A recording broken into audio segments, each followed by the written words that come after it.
In terms of Trumanici, which is the area kind of to the southwest of our project, we have a very shallow, between 0 and 80 meters depth, high grade, on average 1.2 kilos of silver equivalent per ton is our grade. Fault-bounded epithermal deposit that contains lead, zinc, silver, gold, and antimony. In terms of Brezheny, the second target, 13 kilometers to the southwest, and that's where the phase 3 drilling that we are about to start is going to be focused. We have, again, fault-hosted, shallowly dipping, 35-degree dipping body. So that Brezheny, we have struck the target zone at 480 meters. So between 480 and 500, we have that interval about 20 meters with about half a kilo of silver equivalent, of which probably 80% of value comes from antimony. So this is an antimony silver target. But the beautiful thing about it is actually shallows. So now what we're going to do, we're going to chase this thing up dip as it shallows and as it comes to surface in the context of about 9 to 12 holes that we have planned for this year. For disclosure purposes, our site does not make recommendations for purchases or sale of stocks, services, or products.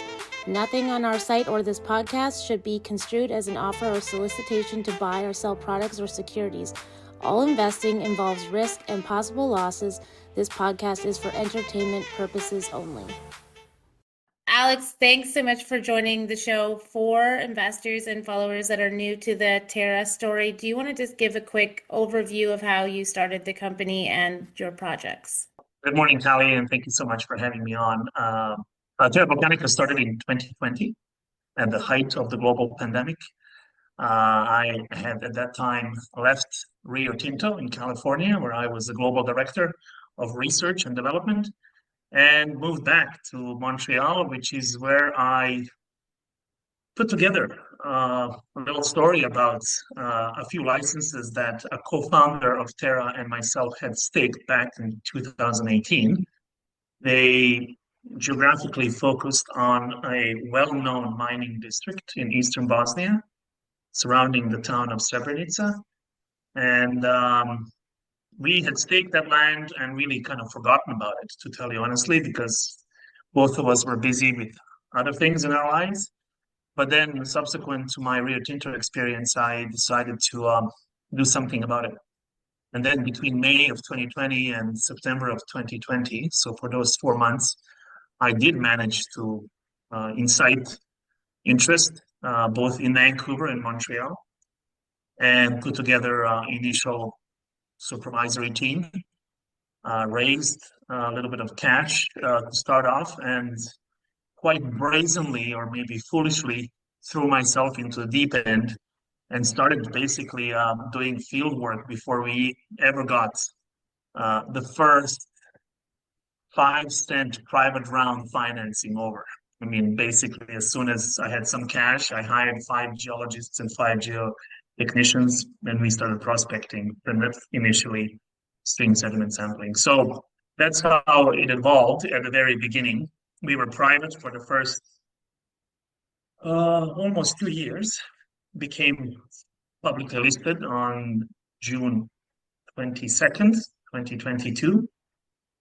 By which time we had already raised close to $3.5 million through various private rounds, 5, 10, 20 cents. And then obviously in year 2022 is when we started drilling the project. By that time, we had already prospected enough, targeted enough, spent close to $2 million before we put a single drill hole down, which is a bit of a testament to how systematic and detailed and meticulous we were in terms of approaching what is really what was a greenfields project. I mean, yes, there was a mining district there. Yes, there was an operating mine 10 kilometers away from where I am right now.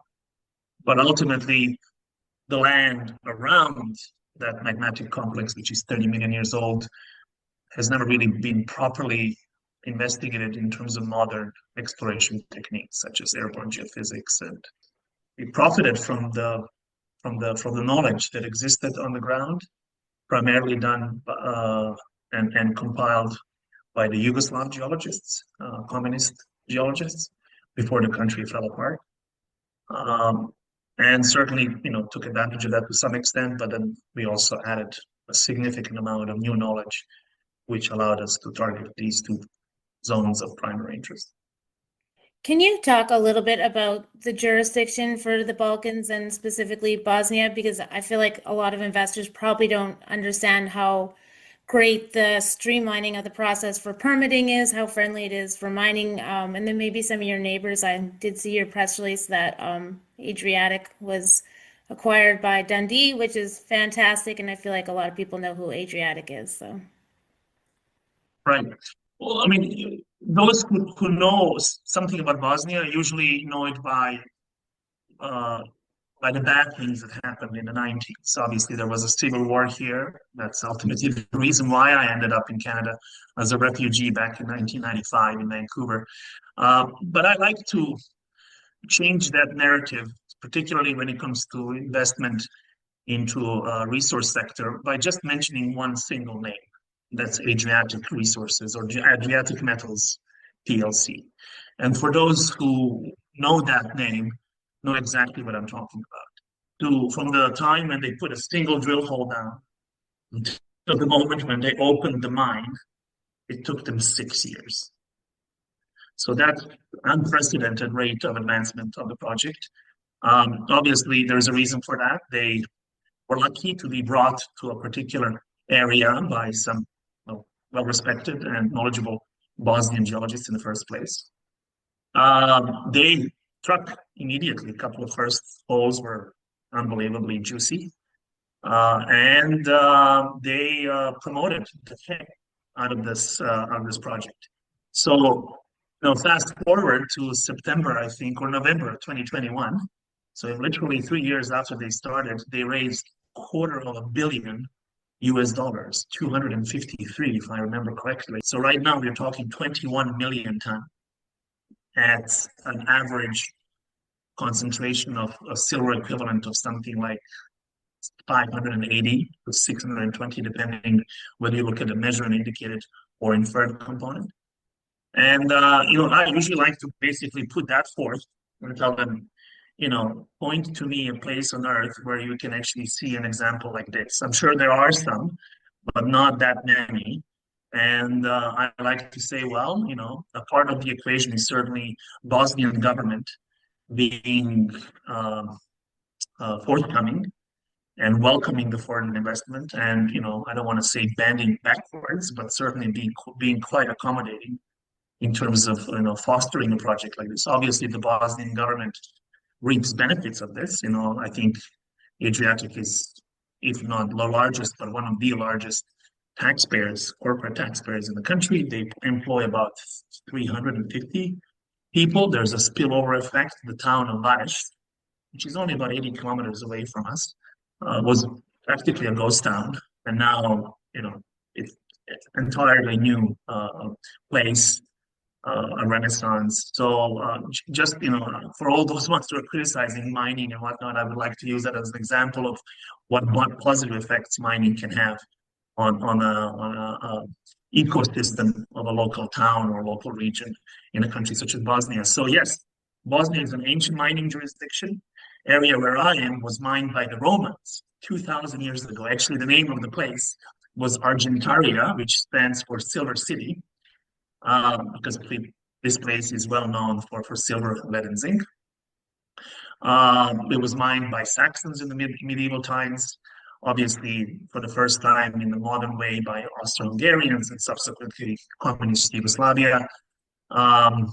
The mining code currently in the Serbian part of Bosnia and Herzegovina, called Republic of Srpska, is very much streamlined. You talk to one partner, and that's the Ministry of Energy and Mines. You apply for a permit by submitting a work program, which is supposed to contain 3 years worth of work, planned work. You get granted a permit, get a license that can last for 7 years. You have right to change your work plan. In other words, you can amend it as you go. You're not stuck to it. And after 7 years, the government expects one to convert the exploration license into a mining concession and really start working on opening a mine, according to their rules. But obviously, most public companies from Australia and Canada also work according to either 43-101 or JORC. So what you want to do is you want to satisfy both the local requirements in terms of proving a deposit or a resource, but also satisfy the requirements of the country where you're listed. So obviously I'm a bit of biased because I come from this country. I know the region, I know people, I know language. Obviously, all those things are, something that you want to have under your belt when you start a project. So yeah, to me, it's kind of a homecoming, and it's been really, in terms of social license to operate on a local level, we have really secured it firmly. Obviously, we worked hard at getting it, but again, this is a mining region, ancient mining region, and people know who geologists are. They have seen miners before. They've seen people roaming the land and doing, ground geophysical surveys, so they're not freaked out about it. There's also an operating mine 8 kilometers from where I am, and employs about 300 people. And everybody has either some member of family who works in the mine. So it's, as far as Terra Balcanica is concerned, we really have a good jurisdiction located on the European continent, which is starved for resources, and in our case, a firmly secured license to operate. So that is a great overview of the whole area and the history. I love that. Can you now, let's get into your project, because I feel like that's the most exciting part. You've had some intercepts that I think, are you in the top 10 nearly every time with some of your silver grades? According to, there are two outfits who kind of track that on a global level. I'm sure there are more, but the ones I know about are mininghub.com and minersdeck.com. These folks, I'm sure people have heard about them. They basically track intercepts on a weekly and monthly and yearly basis worldwide per different commodity. So whether that's lithium, nickel, cobalt, gold, silver, and almost every time that we put a material press release out containing an intercept, when you use this particular metrics, a proxy for how good your intercept is, which is really multiplying the grade times the width intercept, or width of the intercept, and use that as some sort of a measure, gram per ton meters. Bit of a made up metric, but still useful, so that you can compare different projects from different jurisdictions. In terms of silver space, our project is silver rich. Silver is the dominant metal, but it also is a polymetallic project. So it does contain lead and zinc, and most importantly, as of late, antimony. Effectively, if you look at the composition or the cocktail of our metals in the Viogor-Zanik project, one could say that it's actually a silver-antimony project, because those two metals dominate the assays. When you convert everything to silver equivalent, they end up dominating. So we present everything in terms of the AgEq, silver equivalent. And yes, every time that we put forth a material press release, we get ranked, I would say, top 10 in the world. So that certainly feels good, that you're right up there. Confirmation of the fact that all that meticulously conducted targeting during the first year and a half, 2 years, and that was $2 million spent on airborne geophysics and 3,000 soil samples, and remote sensing and ground radiometrics and rock chip sampling, obviously hundreds and hundreds of rock chip samples, proved to be a correct way of approaching the project.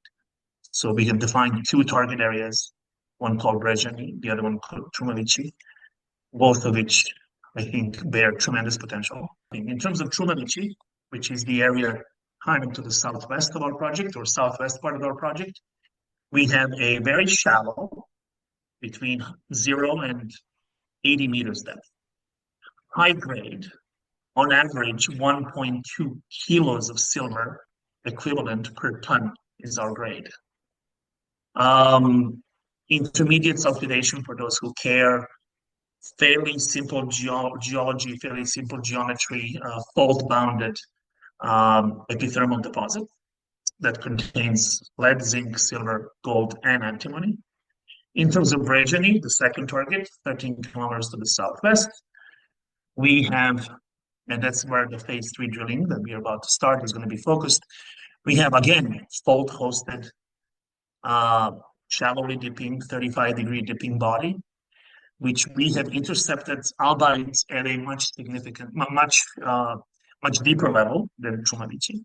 So that Brezheny, we have struck the target zone at 480 meters. So between 480 and 500, we have that interval about 20 meters with about half a kilo silver equivalent, of which probably 80% of value comes from antimony. So this is an antimony silver target. But the beautiful thing about it, it's actually shallows. So now what we're going to do, we're going to chase this thing up dip as it shallows and as it comes to surface in the context of about 9 to 12 holes that we have planned for this year. Can you just give again a little bit more? I know you've done a lot of work on the project with like geophysics and airborne surveys and 2 drill programs. So can you just talk about just everything that's been done so far? Exciting for investors to hear all the work that you've done. Well, hopefully I don't bore anybody to death, but yes, 216 square kilometers. We have identified almost every creek and sampled the hell out of all the creeks, trying to identify initially the target zones.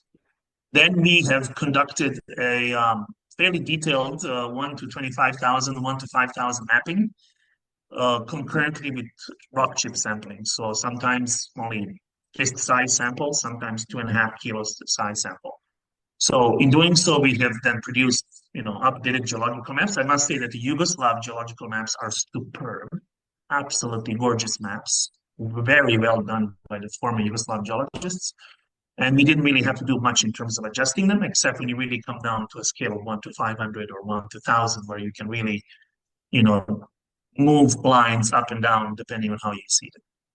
Soil sampling has been magic. So unlike northern Canada, where we have glaciers covering during the last glacial period much of what is now Canada and upper states as well, which have smeared the signal all over the place depending how the glacier cover has moved. In other words, the so-called drift analysis is what you need to apply to kind of find yourself where exactly is the signal coming from. Well, the Balkans of southeastern Europe has never been glaciated during the last glacial times, which is a great thing because there's nothing to move around the signal. In other words, if you do a proper job in terms of soil sampling, in other words, you reach down all the way to the sea horizon, you're not lazy not to drill a hole that's 1.5 meters deep and extract a 3 kilo sample from that depth and then send it for an ultra trace analysis to ALS and pay $80 US per sample and do that 3,000 times. Then detailed and very sensitive tool which allows you to see through the soil horizon into the bedrock. Why is that important? Well, because the signal hasn't been moved around. Soil has been very faithfully representing what sits underneath the soil cover. And we've used it extensively to target, let's say, Brezheny. Brezheny is an area that has never been mentioned in any of the archival information that we have come across. In other words, I call it Terra Balcanica baby, because it's never been discovered, never been mentioned, unlike Mišković, which have been poked at and looked at by the Yugoslavs. But Brezheny haven't. And guess how we discovered Brezheny? Well, through rock chip sampling, and you do it densely enough, and you do it detailed enough, with good enough of a technique. And I must say that ALS has been amazing to us. They have an office in neighboring Serbia. Analyses are done in Ireland, and turnaround time is about 3 to 4 weeks. We were able to basically identify Brezheny, which stood up like a sore thumb in terms of bismuth, antimony, tellurium, gold, zinc, lead. Then we paid 500,000 euros to fly airborne geophysics. Not only one technique, magnetic analysis or magnetic survey, but we flew airborne geophysics, time domain electromagnetics, TEM, with the help of a Danish outfit called SkyTEM and a German pilot back in May of 2021, covering the entire area, 216 square kilometers at a initially 300 meter spacing and then infill with 100 meter spacing. I mean, we really draped the horizon and draped the topography. This guy was flying 80 meters above ground and picking up a signal. This wide antenna, 30 meters in diameter, projects the signal about 700 meters into the subsurface and receives the response. Basically measures the conductivity. So we had both the magnetic spectrum and electromagnetic spectrum that we combined together with our geochemistry. And again, in the case of Brezheny, guess what? We had a massive magnetic ball, spatially overlapping our geochemical anomaly. And then underneath that, we found a highly conductive zone. So I'm like, okay, I mean, if this is not a target, I don't know what is. And that's ultimately how we approached the drilling, which came at the end. And then, of course, before we did the drilling, which is the most financially extensive step, we conducted some surficial trenching, good old trenching. So 300-400 meters of trenching right on surface, vertical trench and then a couple of cross trenches and whatnot. And this is where we detected 1 gram per ton gold over 12, 15 meters in some cases. So when you put all of those, pieces of evidence together and layer them up, this is when I called the shot and said, okay, in August of 2022, let's put a really big, deep drill hole down, which went down all the way to 700 meters depth. And that's when we discovered both gold on surface in the case of Brezheny and that dipping conductor, which ended up being mineralized. I know you can't probably get into too many details, but now that you have this upcoming phase 3 for drilling, I know you had a press release out a couple months ago on the silver and antimony findings. Are you following that path for your phase 3 and your drilling that's upcoming, or are you moving? In our case, we are a genuinely antimony project because these intercepts that I'm talking about were drilled back in 2022 and 2023, way before antimony ever hits the $25 a pound levels that it currently sits at. In Mišković drill holes, in some cases, I have 8% antimony over 7 meters. I'm like, wait a second. And then I realized it's truly genuinely antimony silver project. Although again, initially dubbed as polymetallic, because indeed we do have lead and zinc and gold in some cases. Yes, phase 3 is going to primarily focus on this target called Brezheny. We, as I said, have intercepted this conductive body, which we have interpreted to be mineralized horizon, 20 meters wide. We have intercepted it at 480 meters depth. Now, some would say, whoa, wait a second, that's too deep. But again, the beautiful thing of it is that like a phone or a piece of paper, it dips. And we have now punched it here, and now we're going to go up, dip all the way to surface. So the thing is it shallows at a fairly gentle angle. It is 600 meters wide, 1.2 kilometers long, and as I said, 20 meters wide. Now, obviously, nothing is perfect in nature. Things do tend to pinch and swell. And I'm not saying, and obviously everything's predicated so far only a single hole. I want to caution the investors. But again, very conspicuously, that single hole intercepts the conductor right where it's supposed to intercept it, which means, in my mind, that if we keep on following that conductor uphill, technically we should be hitting it again and again and again. So the phase 3 drill program is now planned with quite courageous step outs. The initial step out from the initial hole is going to be about 80 meters away. And then we're going to do 100 meters, 100 meters, 100 meters. And then on those subsequent platforms, we're going to basically repeat the dip and the azimuth of the hole. And then we're going to do one more on the side. So we're going to do it like basically cinder holes as you progress to the northeast, which is where this thing eventually comes to surface. If we end up being successful when it comes to Brezheny and manage to follow this thing and keep on repeating these intercepts, I don't think anybody's going to be able to ignore this any longer, because then we're going to, at least at the very basic back of an envelope calculation, be in multi-million ton ore scenario, which then is going to give me extra encouragement and motivation to go really crazy, for the lack of the better word, on phase 4. Well, it feels like a very undervalued story considering the intercepts you have with silver and antimony, especially that, that's the one-off story that's kind of gone wild for the last 12 months. Can you just talk about like your burn rate and then maybe some of the competitive advantages that you have, because you're obviously from Bosnia, you have understanding of the whole area and have very technical background after everything that you walked us through. So I feel like, it's a very undervalued story. A meter of drilling in Bosnia, all in, costs me 273 Canadian dollars per meter. That is the salaries, diesel, accommodation, foods, drilling itself, boxes, and analysis, the most important part.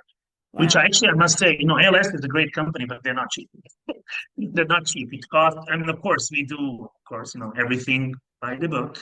So, ICPMS with a proper prep and a fire assay finish, 75, 80 US dollars with a full, 60, it's called MS61 package. When you see that there is a over assay package kicks in, means that you're good because you have struck something that machine cannot analyze in the first take. It's over the limit. So yeah, when you put all that together, including the assays, we're 273 meters, which is actually probably half of what you would pay in Ontario, Quebec, or BC. Especially if you go up north, the rate goes even higher in Yukon and Alaska. So that's quite affordable. The burn rate obviously depends. Like the burn rate was $5,000 a month because nobody was getting paid, and we simply maintained the company afloat and kept alive. And that's sometimes what you need to do. Obviously, when there's a drill program, then the burn rate goes into hundreds of thousands of dollars per month. But that's a good way, good thing to do. When you have money to actually spend it in the ground. Another metrics that I'll mention to your audience is that probably $7.5 to $8, let's say 7.5 of all the money ever raised in this company. And we raised so far about, together with the life, which is going to be over this week, I'm not going to say more, we will have raised $9.5 million Canadian over the course of the last 5 years. Not too bad. And about 75% of all of that cash went into the ground. Drilling, prospecting, targeting, paying salaries for geologists and whatnot. So this is certainly not a lifestyle company. This is a company that aims to find something tangible. Now, when it comes to to answer your second question, I'll try to be brief. Competitive advantages, I think there are few. Let's take antimony, for example. I mean, apart from the Balkans and a few communist mines that existed in former Yugoslavia that produced antimony, either as a primary product or a byproduct, to my knowledge, there's only one other antimony project in kind of exploration stage in Europe, in Slovakia, I think, owned by the company called Military Metals. And just goes on to tell you how deficient Europe is in terms of some of the key critical metals. And I think having a project that contains antimony and silver, both of which are currently in demand, I think they're going to stay in demand, together with lead and zinc, that only 1,000 kilometers away from a BMW factory in Bavaria or 1,300 kilometers from Mercedes-Benz factory in Stuttgart, I think is a good thing. When you're connected by rail and road, and you have seaborne ports in both Montenegro and Croatia, that's another good thing. Obviously, we would be, if this ever turns out into a mine. Another thing that, probably I get criticized for not mentioning enough is the fact that we have an operating mine 8 kilometers away from us. It's owned by a company called Mineco Ltd. They're our neighbors. So far, we haven't been, collaborating with them in any shape or form. But guess what? They have inherited or bought a former Yugoslav mine that I think right now probably has something like 3 or 4 million tons of ore left.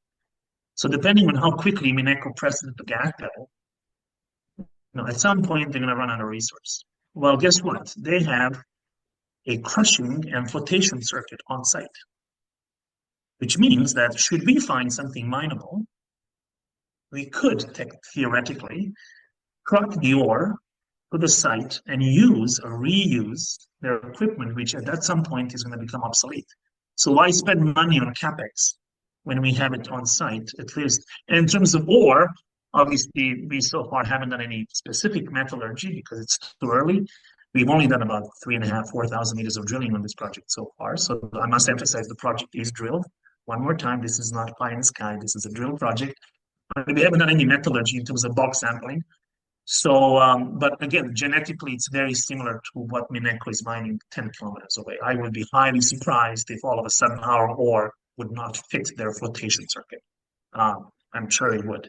So that's another advantage, in other words, you wouldn't have to spend 30, 40, whatever $1 million of building capex.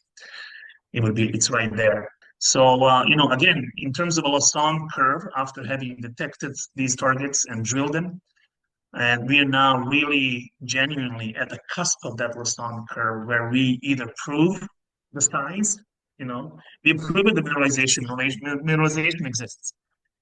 Now it's just proving whether this is a mineable size, mineable volume.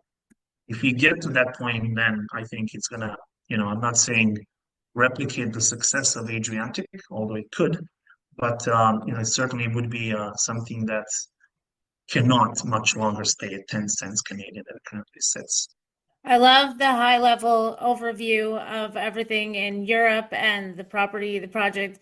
It's fantastic. Alex, do you want to just quickly talk? I know you mentioned that you are finishing up the life offering. Like my favorite thing always as an investor is share structure. And you have a great one. So where are you at with that all closing? For all those who want to know more, www.terrabalresources.com, right on the title page, you'll see a PDF presentation. I think it's slide 17. You'll get it. It's so-called money slides. So yeah, we are going to, when we close this life, which is going to happen this week, we're going to be sitting at 67 million shares, issued and outstanding. A little bit of warrants, not too much, about 15 million warrants or so not a huge overhang. Mostly insecure, but what's a good thing is that most of those warrants are sitting in the hands of insiders, what I call closely associated parties, board, and the management. In other words, well, at this point, I think the ratio used to be 2/3. In other words, 66%. I think now it has fallen down to about 59 or 60% of all the shares are in the hands of technically either insiders or very closely associated parties. We do trade quite liquidly, if that's a word, liquidly, on the stock market. I think 4 or 5 million shares per month, maybe even more. We do have a market maker officially assigned and paid for who makes sure that we churn over just a good amount of shares. I think at this point, people are basically just waiting to see what this phase 3 is gonna result in before I think the escalation really starts, because there's really no reason. I know some people have said that we are criminally undervalued, but I'm sure that's what every CEO says. I like that word, criminally undervalued. But we really are, I think, in good hands. There's not much selling happening. There is some. I must say that last year, in 2024, we raised cash primarily for those who don't know, our uranium portfolio. I don't want to obscure the story too much and divert from the primary topic, which is Bosnia, antimony, and all that. But yeah, for those who want to know more, we have optioned 600 square kilometers of uranium portfolio in Saskatchewan. And maybe some of the selling that we're currently seeing comes from those ones who you want to see that developed. And I certainly do have plans to unfold that, probably in terms of some spin out. But again, my primary focus, and this is why I'm physically in Bosnia right now, is to see this come to life. Speaking of life, life is, well, it cannot be oversubscribed because life has a maximum, and the best you can do is come to that maximum. You cannot go above the maximum. So yeah, we are fully subscribed. Let me use that word. $1.17 million. Obviously, majority of that will go into the ground in Bosnia in terms of phase 3 drilling. We plan to do 2,000 meters of drilling, 9 platforms, 12 holes. By the way, as of Friday, we are on OTCQB. So we, exclusive news for your audience. We are going to be listed on OTCQB. I think the ticker is TEBAF. Is on OTCQB. So again, a good corporate move, expose ourselves to American audience, American investors, and together with our Frankfurt listing and CSC listing, I think we are, right where we need to be, especially if we start proving the thesis on the drilling level as well.